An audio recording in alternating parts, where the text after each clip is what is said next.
بسم اللہ الرحمن الرحیم۔ السلام علیکم۔ رابعہ بصری اپنی والدین کی چھوٹی بیٹی تھی، اس لیے آپ کا نام رابعہ یعنی چوتھی رکھا گیا۔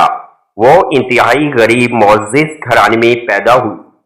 رابعہ بصری کے والدین کے غربت کا اندازہ اس بات سے لگایا جا سکتا ہے کہ یہ شب رابعہ بصری پیدا ہوئی، آپ کے والد کے پاس دیا جلانے کے لیے نہ تیل تھا اور نہ اپنے کو لپیٹنے کے لیے کوئی کپڑا۔ آپ کی والدہ نے آپ کی والد سے درخواست کی کہ پڑوسیوں سے تھوڑا تیل ہی لے آئیں تاکہ دیا جلا سکے۔ آپ کے والد نے پوری زندگی اپنے خالق حقیقی کے علاوہ کسی کے آگے ہاتھ نہیں پھیلایا تھا، چنانچہ وہ پڑوسی کے دروازے تک تو گئے لیکن خالی ہاتھ واپس لوٹ آئے۔ رات کو رابعہ بصری کے والد کو خواب میں حضور پاک صلی اللہ علیہ وسلم کی زیارت ہوئی اور آپ صلی اللہ علیہ وسلم نے رابعہ کے والد کو بشارت دی کہ تمہاری نومولود بیٹی خدا کی برگزیدہ بندی بنے گی اور مسلمانوں کو صحیح راہ پر لے کر آئے گی۔ تمام امیر بصرہ کے پاس جاؤ، اسے ہمارا پیغام دو کہ تم امیر بصر ہر روز رات کو 100 مرتبہ اور جمعرات کو 100 مرتبہ درود کا نذرانہ بھیجتے ہو، لیکن پچھلی جمعرات کو تم نے درود شریف نہیں پڑھا، لہذا اس کے کفار کے طور پر 400 دینار بطور کفارہ یا پیغام پہنچانے والے کو دے دو۔ رابعہ بصری کے والد اٹھے اور امیر بصرہ کے پاس پہنچے۔ اس دوران آپ کی آنکھوں سے خوشی کے آنسو جاری تھے۔ جب امیر بصرہ کو رابعہ بصری کے والد کے ذریعے حضور پاک صلی اللہ علیہ وسلم کا یہ پیغام ملا تو وہ یہ جان کر انتہائی خوش ہوا کہ وہ نبی آخر الزمان صلی اللہ علیہ وسلم کی نظروں میں ہے۔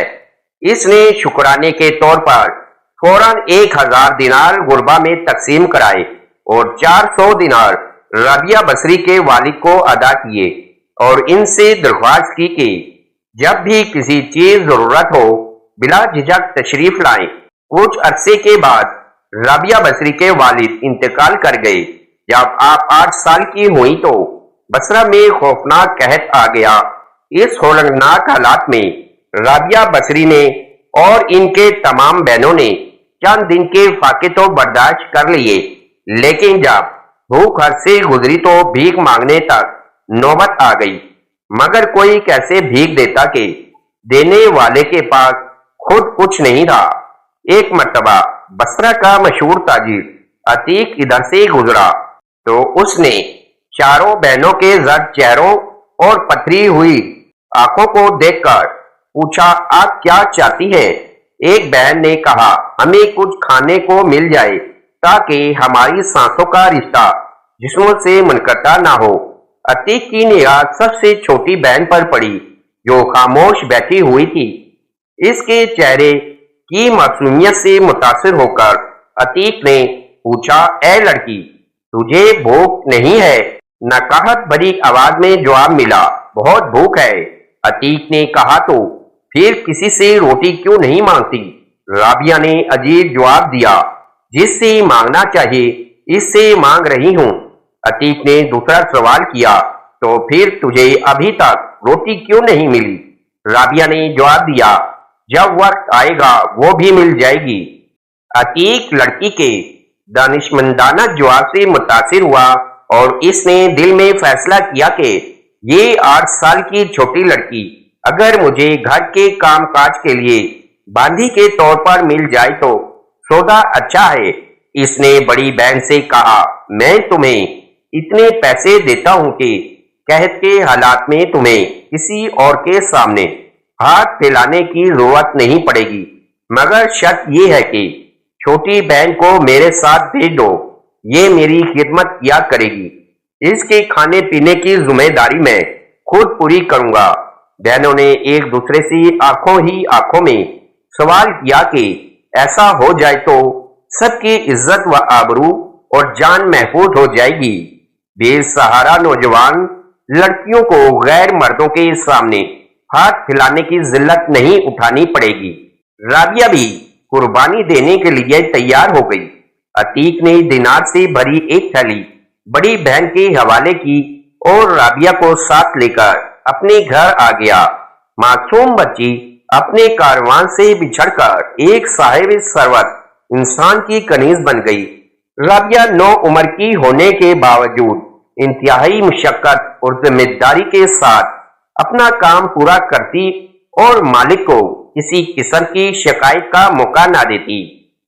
جب اس کی عمر 12 یا 13 سال کے قریب ہوئی تو اس کے دل میں ذوق و عبادت خوب بڑھ گیا۔ گھر کے کام کاج کرنے کے بعد وہ پوری رات عبادت میں مصروف رہتی، پھر صبح ہوتے ہی اپنے آقا کی خوشنودی حاصل کرنے کے لیے گھر کے کاموں میں مشغول ہو جاتی۔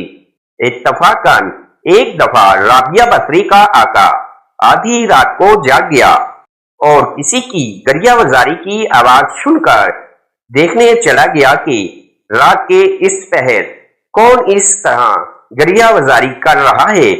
وہ یہ دیکھ کر حیران رہ گیا کہ رابعہ بصری اللہ کے حضور سر برجود ہے اور نہایت عاجزی کے ساتھ کہہ رہی ہیں، اے اللہ، تو میری مجبوریوں سے خوب واقف ہے۔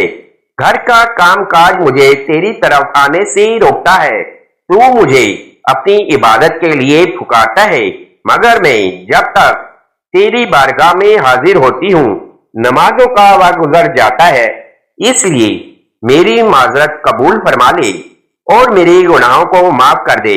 اپنی کنیز کا یہ کلام اور عبادت کا یہ منظر دیکھ کر رابعہ بصری کا مالک خوف خدا سے لرز گیا۔ اس نے فیصلہ کیا کہ ایسی اللہ والی کنیز سے اپنی خدمت کرانے کے بجائے بہتر یہ ہوگا کہ خود اس کی خدمت کی جائے۔ صبح ہوتے ہی وہ آپ کی خدمت میں حاضر ہوا اور اپنے فیصلے سے آپ کو آگاہ کیا۔ اس نے کہا کہ آج سے آپ میری طرف سے آزاد ہیں۔ اگر آپ اسی گھر میں قیام کریں تو میری خوش نصیبی ہوگی، ورنہ اگر آپ اپنی مرضی کے مالک ہیں، تاہم اگر آپ یہاں سے کوچ کر جانے کا فیصلہ کرتی ہیں تو میری بس ایک درخواست ہے کہ میری طرف سے کیا جانے والی تمام ذاتیوں کو اس ذات کے صدقے معاف کر دیں جس کی آپ راتوں کو جاگ جاگ کر عبادت کرتی ہیں۔